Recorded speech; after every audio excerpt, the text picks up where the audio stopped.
Bonjour à tous et bienvenue sur cette nouvelle vidéo inédite sur YouTube. Avant de commencer, j'aimerais vous inviter à vous abonner à la chaîne, à liker la vidéo, à la partager un maximum autour de vous et aussi à faire un petit tour sur les petits liens, la boutique et peut-être aussi devenir membre de la chaîne, ça m'aide énormément pour ce genre de très gros projet. Il y a quelques temps, j'ai envoyé un mail à plusieurs entreprises qui fabriquent de la pâte polymère. Je demandais comment c'est fabriqué, avec quoi, comment les gammes sont pensées, comment c'est distribué, et aucune de ces entreprises ne m'a répondu. Sauf une, The Clay and Paint Factory, que vous connaissez déjà sûrement pour les marques Darwy et Cernit. Et à la base, ce reportage ne devait être qu'un reportage photo, avec des photos que l'entreprise m'aurait envoyées pour que je puisse aussi donner les réponses aux questions que je leur avais posées. Mais je me suis dit, tant qu'à faire un reportage, autant bien le faire. J'ai donc proposé de me rendre sur place pour pouvoir filmer et vous faire découvrir un maximum de choses. C'est donc avec une très grande gentillesse que monsieur Georges Desmarais a accepté notre visite dans son entreprise. Je tiens aussi à remercier ma coéquipière Fran qui m'a aidé à tourner cette vidéo et qui a aussi partagé avec moi les frais pour aller jusqu'en Belgique. Et une dernière précision, cette vidéo n'est pas du tout sponsorisée, nous n'avons pas été payés pour parler de Cernit, c'est juste la seule entreprise qui a bien voulu nous répondre. Alors, fabrication de la pâte polymère, exclusivité, concurrence, vous allez tout savoir. Bonjour. Enchanté. Est-ce que vous pouvez vous présenter? Voilà, alors moi je m'appelle Georges Desmarais, j'ai 67 ans. Je suis ici dans l'entreprise depuis le 1er février 2000. Alors je viens du secteur financier de la banque et c'est un peu par hasard que je suis arrivé dans l'entreprise ici, dans laquelle on a pris une participation en 1997. En fait, Cernit, ça vient du mot tchèque tcherna, qui veut dire noir. Et la pâte Cernit a été inventée ou développée par deux chimistes de l'université de Prague. Ils ont fait une petite annonce dans un journal en disant « On a développé une nouvelle pâte à modeler et on cherche un investisseur pour développer notre projet ». Et c'est comme ça que M. Guder, qui est un Allemand, en lisant son journal de samedi matin, a dit « Ça peut être intéressant » et il a investi dans le projet. Et donc, la pâte s'est développée en Allemagne dans les années 60. Alors, on m'avait dit que j'allais rencontrer un monsieur qui s'appelait Monsieur Guder, le patron de Cernit, qui faisait des pâtes à modeler colorées. Moi, je n'y connaissais rien du tout. Et alors, j'avais une tête comme un ballon de football, mais vraiment... parce que pendant la journée, j'avais parlé bien sûr en français, en néerlandais, en allemand, en anglais. Donc j'avais une tête vraiment qui allait exploser. Et j'ai vu ce monsieur qui m'a dit peut-être qu'un jour on ferait quelque chose ensemble. Et donc ça c'est comique parce que c'est vraiment le premier contact Cernit, c'est le premier jour, je dirais, dans la société. Et c'est ça qui a fait que progressivement on s'est rapproché de Cernit et qu'on a pu faire l'acquisition de Cernit contre Fimo, contre Polyform. Et nous on était les plus petits dans ça. Et donc il a dit on va donner, ou je vais vendre aux gens qui ont le projet de plus entrepreneurs. Et donc c'est comme ça qu'on a pu, je dirais, acheter Cernit. Donc voilà, aujourd'hui on est effectivement concurrents des uns et des autres. On était le petit poussé, et je pense que le petit poussé, sans vouloir faire la grenouille comme le bœuf, on est en train de grandir et de prendre une place dans le marché avec un produit qui est de très bonne qualité. Monsieur Georges Desmarais a aujourd'hui confié la direction de son entreprise à son fils Julien. Georges, quant à lui, garde une fonction de commercial puisqu'il est très actif auprès des créatrices, notamment en faisant don de matériel pour les stages de pâte polymère. Est-ce qu'aujourd'hui vous maintenez des bonnes relations entre toutes les marques ou vous faites pas attention, vous faites chacun les choses de votre côté? Moi je suis par principe pour le respect de mes concurrents. Je ne dirai jamais de mal d'eux. Nous avons eu un problème de qualité en 2011 qui était terrible. Et à un moment donné, on a bien l'impression que Fimo a eu le même type de problème. Parce que la pâte polymère est un produit compliqué. On suit notre bonhomme de chemin, on essaie de faire les choses du mieux que l'on peut et on respecte, je dirais, tant Fimo que Scolpé ou Viva Décor aujourd'hui. Là, vous venez de lancer donc du coup une nouvelle gamme qui s'appelle les Pearls. Comment est-ce que vous pensez une nouvelle gamme comme ça? Est-ce qu'il y a une équipe qui est dédiée à ça ou... Les clients, on sent bien que les clients sont à la recherche de nouveautés. Et je pense que ce qui fait la force de Cernit aujourd'hui, c'est qu'on a sorti régulièrement des choses nouvelles. On a sorti les Shiny, on ne les a plus aujourd'hui. On avait les Glamour, on ne les a plus. On avait des Translucent, on a augmenté la gamme des Translucent. On a fait les métalliques, on a augmenté la gamme des métalliques. Quand on on définit. On a aussi regardé avec différentes personnes qui sont des artistes qui travaillent pour nous indirectement. Qu'est-ce qu'ils aiment bien, qu'est-ce qu'ils aiment bien faire. Le bijou reste quand même l'utilisation la plus importante, on va dire, de la pâte polymère. Donc voilà, les gens aiment les choses qui brillent, il y a d'autres qui aiment les choses qui ne brillent pas. Et donc on fait tout un travail au laboratoire. Alors quand vous dites une équipe, c'est 2 personnes. C'est mon fils et c'est la dame qui est ici au laboratoire. On ne se pose pas trop de questions de savoir si les gens vont aimer ou pas aimer. On trouve que ça nous semble beau, ça nous semble bien fait, et puis on les lance. Donc, et en tout cas, l'accueil a l'air quand même très très favorable. Et oui, car avant même de penser à la fabrication, il faut penser à la formule, autrement dit à la recette de la pâte polymère. Et ça, c'est Fabienne Bovy qui s'en occupe. C'est une chimiste avec plus de 40 ans d'expérience dans le domaine.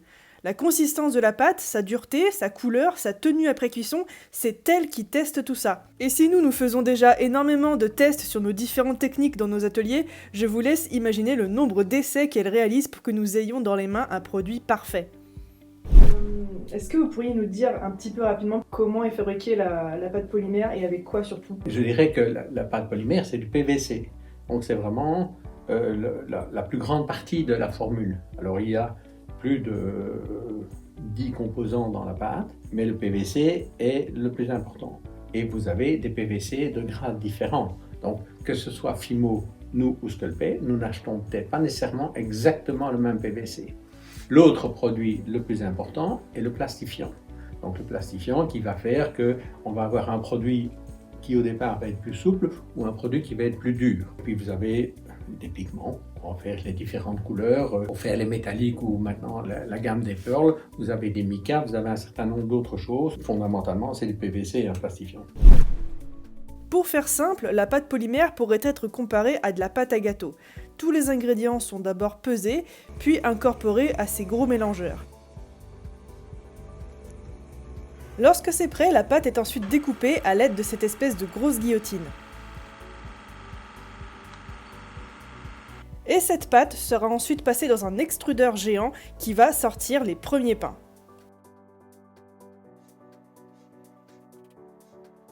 Ensuite, ils sont évidemment découpés, calibrés, pesés, emballés puis étiquetés avant d'arriver chez nous. Et lorsqu'il y a trop de pâte pour la quantité de pain à faire, elle est emballée et conservée jusqu'à ce que la couleur en question soit de nouveau mise en production. Alors j'ai posé beaucoup de questions aussi à mes abonnés il y a quelques mois et la question qui revenait le plus souvent c'était quel est l'impact écologique d'une pâte polymère? C'est un plastique. Alors ce qui est assez étonnant, c'est que les gens vont vous demander est-ce que je peux mettre sur mon assiette ou mon plateau que j'ai fait, est-ce que je peux mettre un aliment? Mais à côté de ça, ils achètent dans les supermarchés des tas de produits dont ils lisent jamais l'étiquette, qui sont 10 fois plus dangereux que la pâte polymère. Mais vous avez des produits naturels qui sont très dangereux, parce qu'on pense, ah oui, c'est un produit naturel. Oui, le soufre, c'est un produit naturel, mais enfin, c'est pas conseillé de le manger à l'apéritif, quoi. Hein, donc, on veut un peu le tout et son contraire. Mais c'est vrai que on est dans le domaine de la chimie. Il y a des personnes qui m'ont demandé quelle était la différence entre la pâte normale et une pâte translucide au niveau de la fabrication. Pourquoi est-ce qu'elle est translucide à la fin? Mais en fait, c'est ce qu'on va mettre dedans. Donc, on met des produits qui sont opacifiants. Pour faire un blanc opaque, on va mettre des charges qui sont opacifiantes. Et dans la translucide, vous n'en avez pas. Et est-ce qu'un jour, on aura une pâte translucide vraiment quasiment transparente comme du verre? C'est pas facile, en tout cas à réaliser. Alors, je sais qu'aujourd'hui, les 2 pâtes qui sont considérées comme les meilleures en translucide, c'est celle de Viva Décor, la Pardo, et la nôtre. On ne travaille pas là-dessus pour l'instant, en tout cas. Est-ce que, par exemple, si vous voyez une création particulière, que ce soit en pâte polymère ou autre, est-ce que ça peut vous inspirer, vous, pour un futur produit?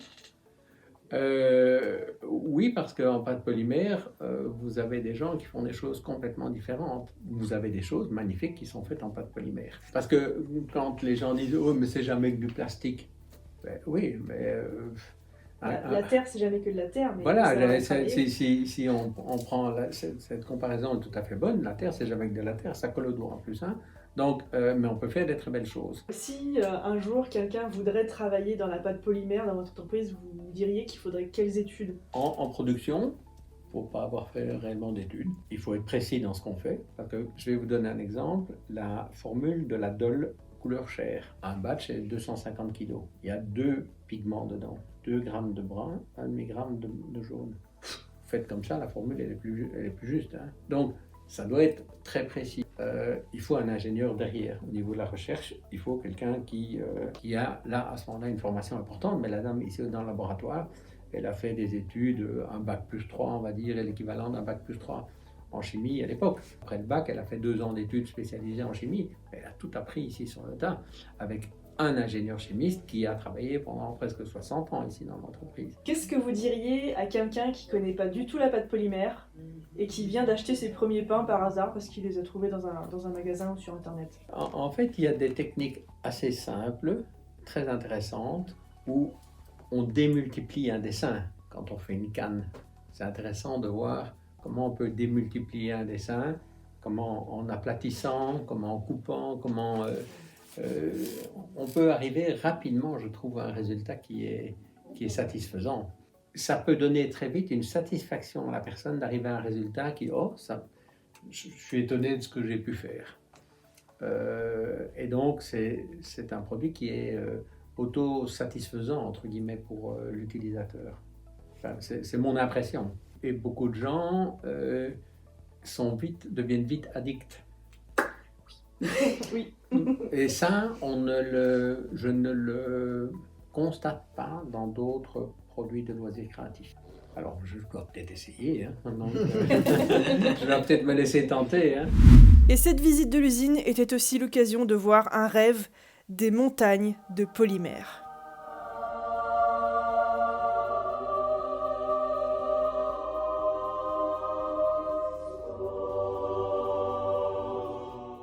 Car aujourd'hui, The Clay & Paint Factory livre ses produits dans plus de 60 pays à travers le monde.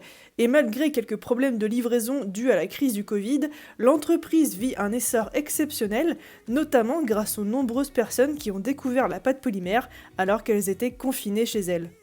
Pendant un moment, l'entreprise avait ouvert une boutique physique à Liège dans leurs locaux, mais aujourd'hui, ils se concentrent sur la vente en ligne avec l'ouverture de la boutique 123 Créa, dont nous avons pu visiter les nombreux rayonnages remplis de plusieurs centaines de produits pour les loisirs créatifs. Vous-même, vous avez déjà utilisé vos produits? Alors, ça c'est une excellente question. En fait, moi, la pâte polymère, je vous dis non.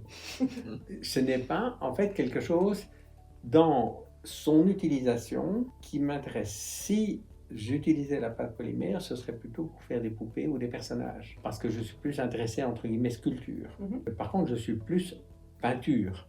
Donc, dans les produits peinture ou dans la pâte auto-durcissante, je fais des choses moi-même. Mais j'ai pas eu le temps d'en faire, entre guillemets, beaucoup. Donc, c'est plutôt par manque de temps. Mais le choix de cette société n'a pas été quelque chose complètement au hasard. J'ai une attirance pour tout ce qui est l'art, la peinture, la sculpture, etc. Je ne me serais pas vu en fabricant de châssis de fenêtres, par exemple. Est-ce que vous auriez une petite exclue à nous donner, un futur produit peut-être?